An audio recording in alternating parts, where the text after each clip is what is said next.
Your eyes and your vision are under attack. Damaging blue light from the sun, your phone, your computer, your tablet, even light bulbs and car headlights is constantly bombarding you. The good news is our eyes actually already have a line of defense to counter the effects of blue light. This defense is made up of 3 pigments called carotenoids. MacuHealth with Micromicelle, the only supplement with the exclusive patent on all 3 macular carotenoids and Micromicelle technology. Do your patients know what presbyopia is? There are people who are afraid of the press. Have you talked to your patients about multifocal contact lenses? I've heard the bifocal, but not multifocal. Exactly, not multifocal. Do you need help with your multifocal strategy? Learn more at the conclusion of this episode. With more screen usage and indoor time, myopia, also known as nearsightedness, is increasing and getting worse in children. Now, certified eye doctors can prescribe MiSight One Day, the first and only FDA-approved soft contact lens to slow myopia progression in age-appropriate children.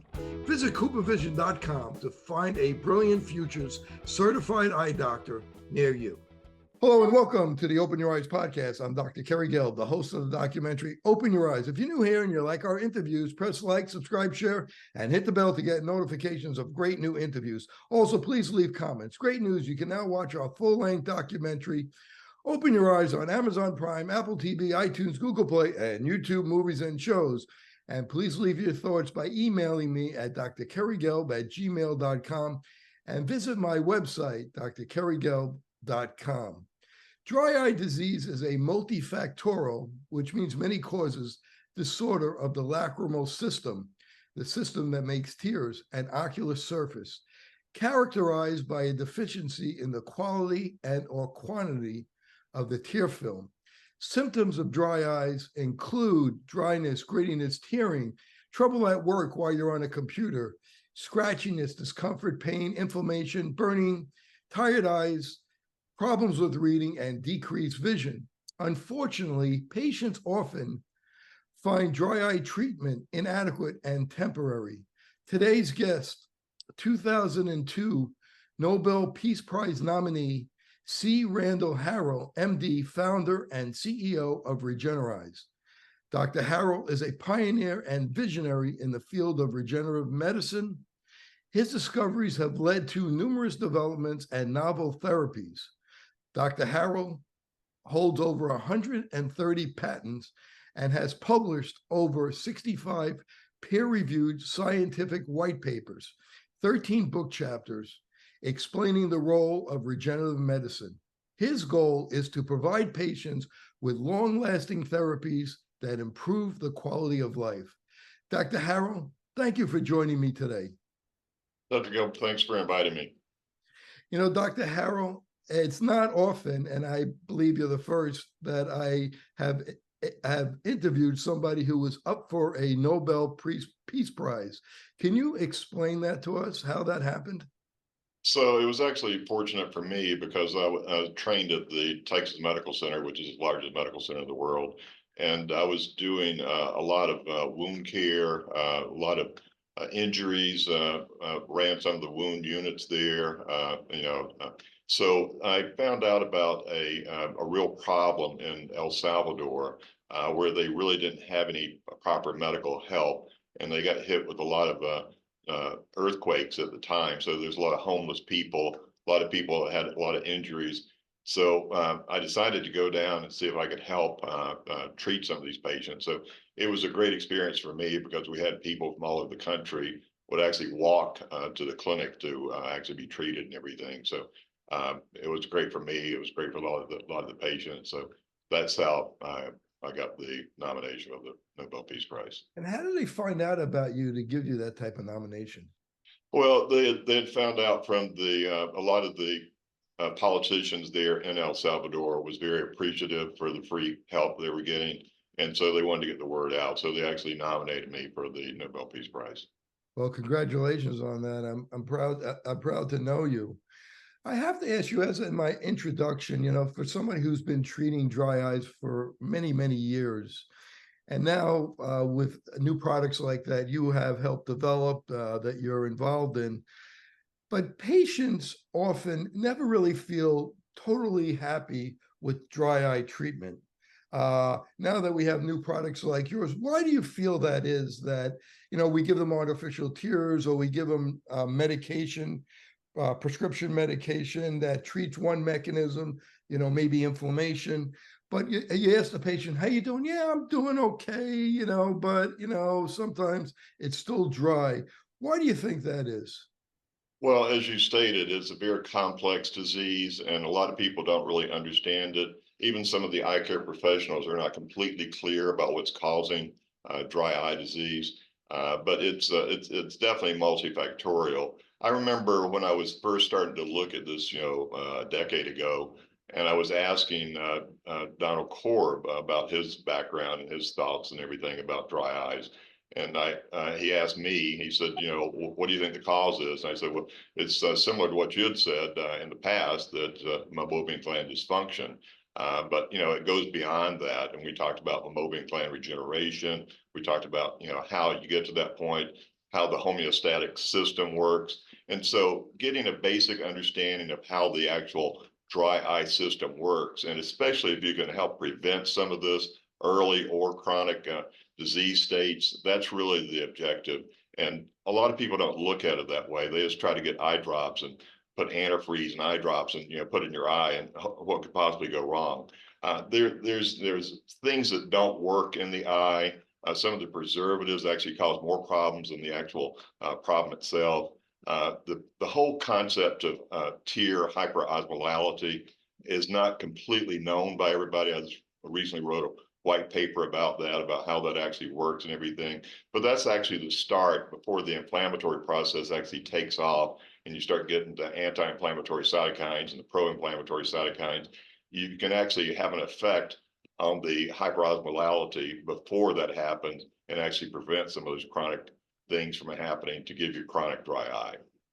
You mentioned hyperosmolarity, and you wrote a paper on that with some others.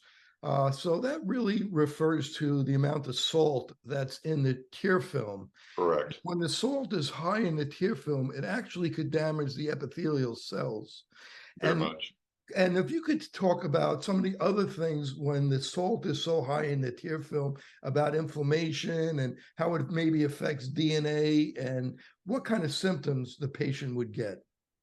So, if you think about dry eyes and, and what really causes it, it really goes back to the homeostasis of the tear film. If you got good homeostasis, everything's working good, everything's very smooth. But once you start getting that hyperosmolality that you had mentioned, things don't work the same. You start, opening up some of these, ion channels. You start letting in some of the fluids or taking some of the fluids out, and you end up with dehydration of some of the corneal surface. And then you have some of the detrimental effects that everybody knows with dry eyes, with the pain in particular. But if that keeps progressing, it can keep getting worse and worse, especially if it's not treated properly. The tear film is very complex, has over 100 proteins in it. It has all these different parts to it. And that would make sense if there's not a lot of the homeostasis is off and we don't have the proper proteins or the proper materials in the tear film, then of course people are going to have problems and they're going to have symptoms. Correct. How does somebody like you who comes up with a product square the fact that there's all these proteins and there's things in the tear film that we probably don't even know about, these anti-inflammatory mediators and nutritional factors in the tear film? How do you square that when you're trying to come up with a product? Well, this goes back a long time for me because, if you go back to where I originally got motivated to actually look into this, my mother had severe dry eyes and nobody really could really help her. And I, promised that I would help make something that would actually help her. And she had a unusual condition that was, very hard to diagnose. And a lot of doctors that saw her really couldn't diagnose, but she had an immunological problem where it was mixed connective tissue disease that caused it. Some people call it an overlap syndrome, but that was just a way of describing an immunological problem. But it gave me a deep understanding of how the immunology of the whole body, and especially the eye works. So you have to do something to change that to really get better outcome. So I want to develop something, and it's not the most complicated things. Sometimes it's the simple things that actually work the best. And a lot of people don't think about the hyperosmolality, but if you have a hyperosmolality state in the eye, you can't put hypertonic solutions on top of it. That would be similar to putting gasoline on a fire. It would make it worse. And I've seen that happen a lot when they use some of these over-the-counter eye drops and some of these wetting agents and some of these RX problems too that they create. All those are not really compatible with the homeostatic mechanism that I'm talking about. Your body wants to self-correct. It doesn't need to be micromanaged, but you have to have the ingredients there to help have it self-correct. But if you got too much inflammation going on, then you're going to progress and go to the next step of immunological problems, and you start getting an invasion of cells, and then you get some of the pro-inflammatory cytokines, and then you get that constant cycle. And so you have to break that cycle to get any kind of improvement in that. And that's what we did with the getting more of a hypotonic solution.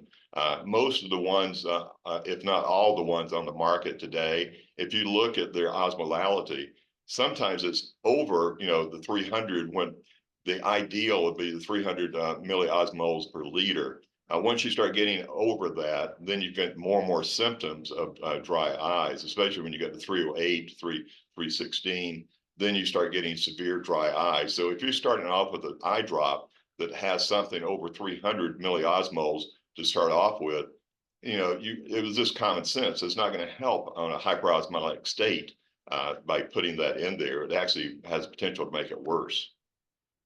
You think about eye doctors testing for tear osmolarity. There's an instrument that does that.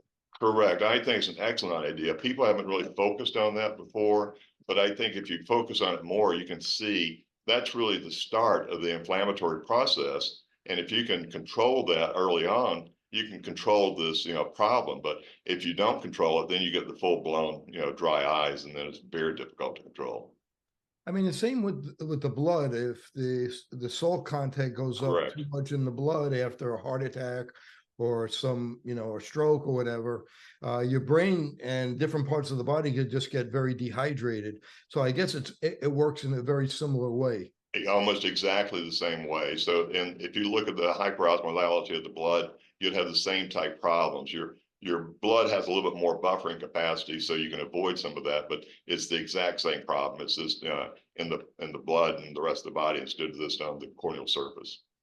And I guess when there's too much salt, when there's a hypoosmolarity situation, there's also too much sugar that goes in as well, and that causes things to go off balance. Correct, and you get a lot of dehydration of the corneal cells, and that's usually with the start of the dry eyes when you start dehydrating the corneal cells. I'm really fascinated with regenerative medicine.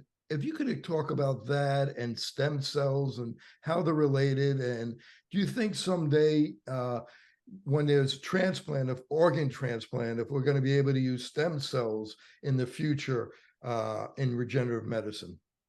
So stem cells are very interesting. I was fortunate enough to start my career as a scientist at Emory, and I was working on stem cells. This goes back to the 70s.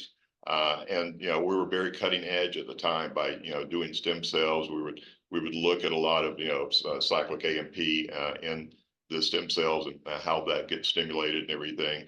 And this was under a new concept with tumor biology and clinical immunology. So we were doing things that nobody else in the world was doing at the time. But that allowed me to really understand stem cells. I quickly understood that stem cells is not going to be the ultimate answer, because you can actually have bad things with stem cells too, but they're not always positive. So if you don't have enough engraftment of the stem cells, they don't really do what they're supposed to do.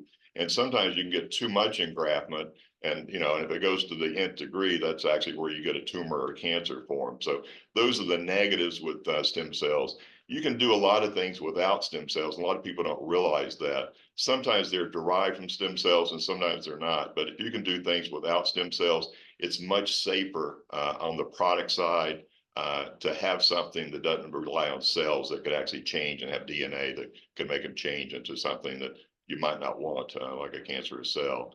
So that's some of the advantages of doing that way.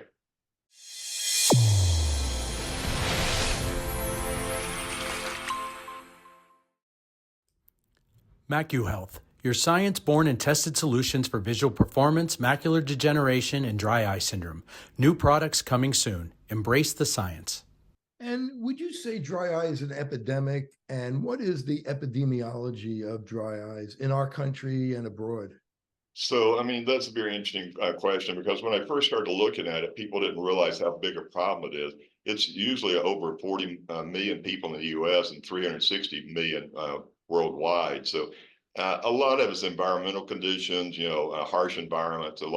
We see a lot of soldiers coming back from, the wars in the Middle East, and they got exposed to, burn pits, and they got exposed to a lot of arid environments, and they develop dry eyes, as when they're fairly young, but they continue to have the dry eyes even when they get back to the U.S. So it's a global problem. It's not just a U.S. problem, but in certain problems, like in the Maui fires there, we had some people that were using our products before the fire. And during the fire, obviously everything got wiped out, all their supply chains. So they really couldn't do anything. So we were fortunate enough to get some, Regenera-Eyes to them so they could start using it, because they didn't really have anything, and they really, had severe dry eyes. And with all the smoke and fires, it has actually made it a lot worse. And in the Maui fires, when people are exposed to an environmental issue like that, how long does it take typically for the tear film, after they're being treated, to go back to homeostasis and people feel a little bit better? So if you have a better environment, some of the people we were actually, communicating with, they lost their home, they lost everything. They didn't really have a lot of, places to go. Sometimes they would actually walk out in the water and be up to their neck in water, just so they can have something where they can get some relief. But if you get out of that environment and get rid of the smoke and get rid of some of the precipitating causes of it, you should be able to get more of the homeostasis, especially if you got the good treatment where you get what the body needs and gets back to that homeostatic system again. When we look at the symptoms of dry eye, and I mentioned some of them in the introduction, there's over 80 symptoms of dry eye, people with dry eyes. And, people that come into the eye doctor, some people are very, it actually is ruining their life. They can't work. They can't look at a computer all day. And, a lot of people, that's their job. They have to look at a computer all day. If you could summarize some of the symptoms that you're really focused on from somebody who is an expert in dry eyes and developing products to help these people. So, there's a lot of different causes, as you just mentioned. Screen time is definitely something that affects a lot of people. Everybody's on their cell phone all the time, and this, putting that concentration on your eye, that's where you get younger and younger people getting dry eyes. So we'd like to do things to help prevent some of that, but some of the things are not preventable because the causes are still there. So you just have to kind of work around that and get the best treatment, because people are not going to get rid of their cell phones. When we look at the causes, we talked a little bit about environmental factors of dry eye. So if you could talk about maybe medications that could cause dry eye, systemic disease, even ocular conditions, people over-wearing their contact lenses, post-ocular surgery like LASIK. If you could talk about of that for a little bit.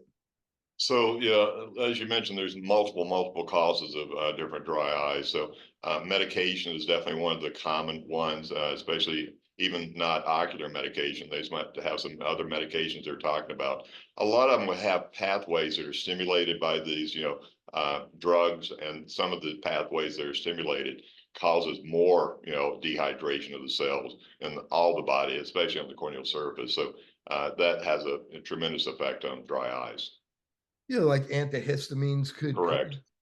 Oral antihistamines, the cholinergics, Benadryl, some of the antidepressants, mood stabilizers, acne medicines, Parkinson's medicines, even Advil, like NSAIDs, could cause dry eye. PPIs, which are very common. I've seen people complain about dry eyes from that. So let's talk about the types of dry eyes. Let's talk if you could talk about aqueous deficient dry eye to begin with. So, it's really, it's hard to divide it up, but it works as a big system, as you know. So the lacrimal system is very important. You got to have the right tears coming into the environment. But the things that I look at is, what we used to call milieu. Now most people call it more the microenvironment. So if you look at things like punctate epithelial keratitis, you get these little areas that don't completely heal because they got this microenvironment, and the hyperosmolality is very high in those little areas there. And so that's the reason you get this breakdown and have these open areas there. So anything you can do to get back to the homeostatic state and get rid of those has a big effect on dry eyes. And they always talk about meibomian gland dysfunction when we move over to the evaporative type of dry eye. Can you comment about meibomian gland dysfunction and even Demodex? Sure. So I think Dr. Korb did a great service by really pointing out the meibomian gland dysfunction cause of this. It's not the only cause, but it is a major cause of dry eye. So if you can get those meibomian glands working properly again, and that's what he wasn't sure about, but we've seen that happen where we actually got the meibomian glands working again and had a dramatic effect on the dry eyes the patient experienced. And how about hormones, birth control pills, people in menopause? If you could talk a little bit about that. So all the hormones, as you know, I mean, you got basal tears and you got the emotional tears. The difference in the emotional tears is a lot of hormones, a lot of anti-stress hormones, different things. But anytime you start having hormonal changes in your body, it's going to affect your eyes. So a lot of menopausal women have a lot more problems with dry eyes because they have their hormones that are starting to change, and it affects their corneal surface also. And you mentioned before about systemic disease with your mom. Talk about people with rheumatoid arthritis, lupus, people with these autoimmune disease. Why do they have such bad dry eye? Sojourn syndrome, of course. So, Sturgeon is one of the worst, as you know. So, a lot of people, when they start getting their whole body attacked, because it's really your own body is attacking itself. That's the immunological problem that's happening there. And once it starts attacking your whole body, including your corneal surface, you're going to start getting severe dry eyes over and above what the normal person with dry eye gets. And that's why sojourns and rheumatoid arthritis and lupus, they have much worse problems than anybody else because their body is actually attacking that and actually killing some of the cells that are trying to survive. And the homeostasis doesn't exist in those type patients. For eye doctors, when we want to diagnose dry eye, a lot of us use a questionnaire. Some of us use a questionnaire that has so many questions that it drives the patient crazy. What do you think is an appropriate amount of questions on a questionnaire? And what do you think the question should be? If you want to do it, say within 3 or 4 or 5 questions, maybe would be enough. What do you think every patient should be asked to see if they do have dry eye? Well, you'd want to see what kind of habits, if they had good or bad habits that's making it worse or better, because some people, they spend too much screen time. That might be a factor on it. They might be putting some other drops in that they might not even mention to anybody because they say, well, this is an over the counter thing I bought at Walgreens and it's not a big deal. But they need to disclose what they're putting in their eyes. That's usually very helpful because some people don't always disclose that to their eye care professionals. And as far as testing goes, as far as dyes, lissamine green, breakup time, Schirmer, what are you a fan of? We mentioned tear osmolarity, you thought was very important. But in addition to that, what do you think about dyes? We like the questionnaire. What test do you like? Well, I'm not a clinician. I'm more of a scientist, but I think anything that identifies what the problem is very helpful. The osmolality status is very helpful, and some people, can actually talk about things that make their eyes worse and better. And sometimes they just try to avoid these environments and everything. But the clinical applications of some of this is very varied. And what do you think about testing MMP9? I think it's, it's okay. It's sometimes if it doesn't change the outcome of what you're going to do with it, that's going to be the question. What are you going to do once you get those numbers back? With the osmolality, you can actually do something and do something in a very positive way by getting more of a hypotonic solution in the eye instead of going to the other. But if it's some, protein to test and, not really getting any things that you're going to change your course of action, it might not be as helpful unless you're just doing it for research purposes. And what's big in optometry now is taking pictures of the meibomian glands, meibography. Do you have an opinion of that?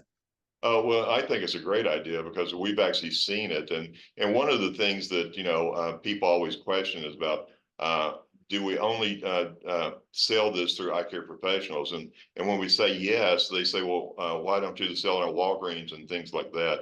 We always wanted from the very first to always go through an eye care professional because they obviously can evaluate the patient before and after treatment. So some of these things they're doing, like the meibomian gland imaging and things like that, that's very exciting because you can actually see changes take place where you actually get improvement of the meibomian gland. So that I think is very helpful, and and it directly affects tear breakup time and a lot of other things.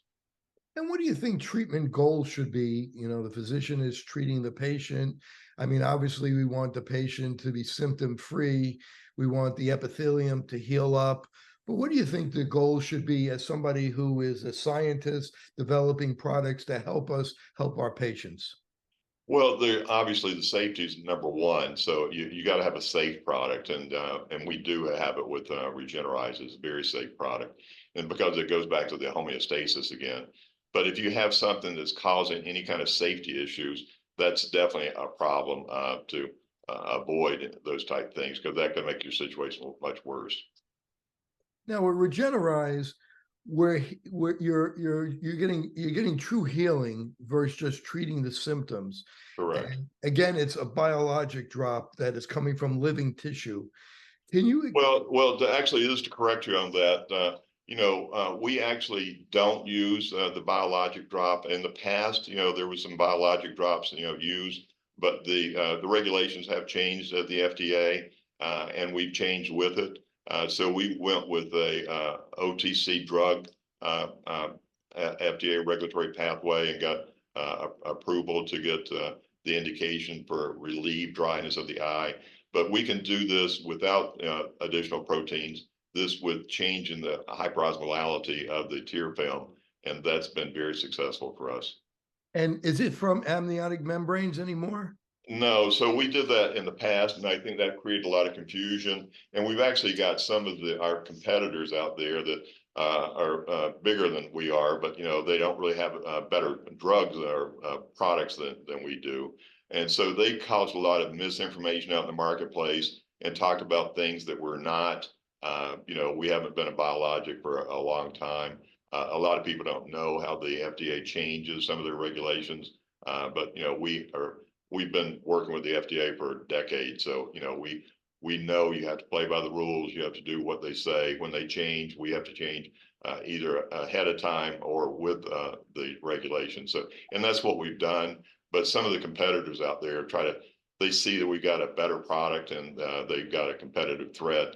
And so they would start giving misinformation to eye care professionals and patients, which is unfortunate because that means that some of these patients won't get good results.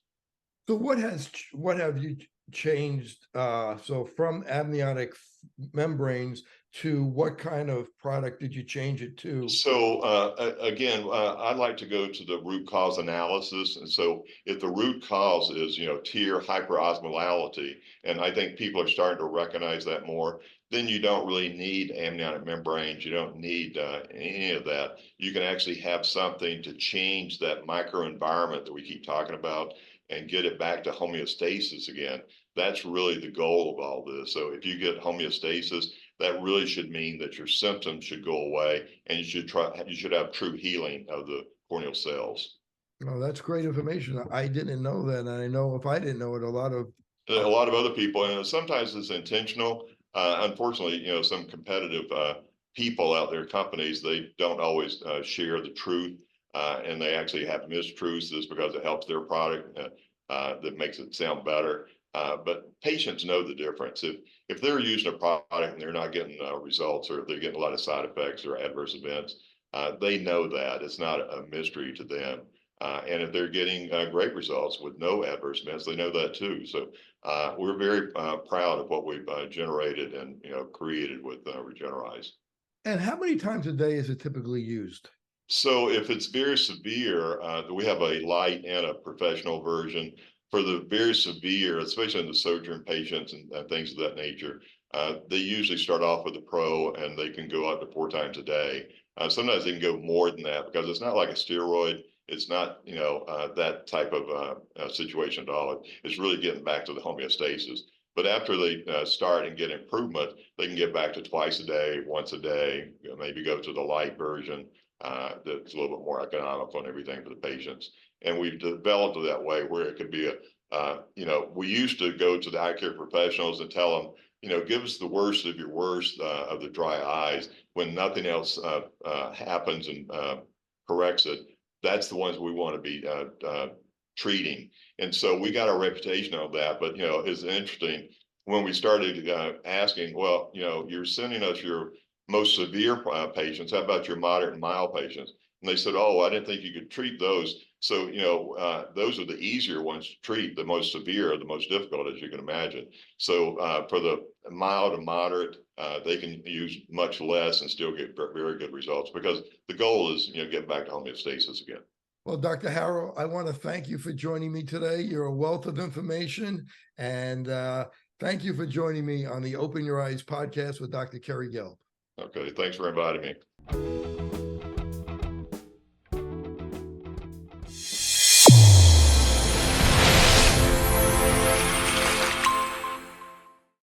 Your eyes and your vision are under attack. Damaging blue light from the sun, your phone, your computer, your tablet, even light bulbs and car headlights is constantly bombarding you. The good news is our eyes actually already have a line of defense to counter the effects of blue light.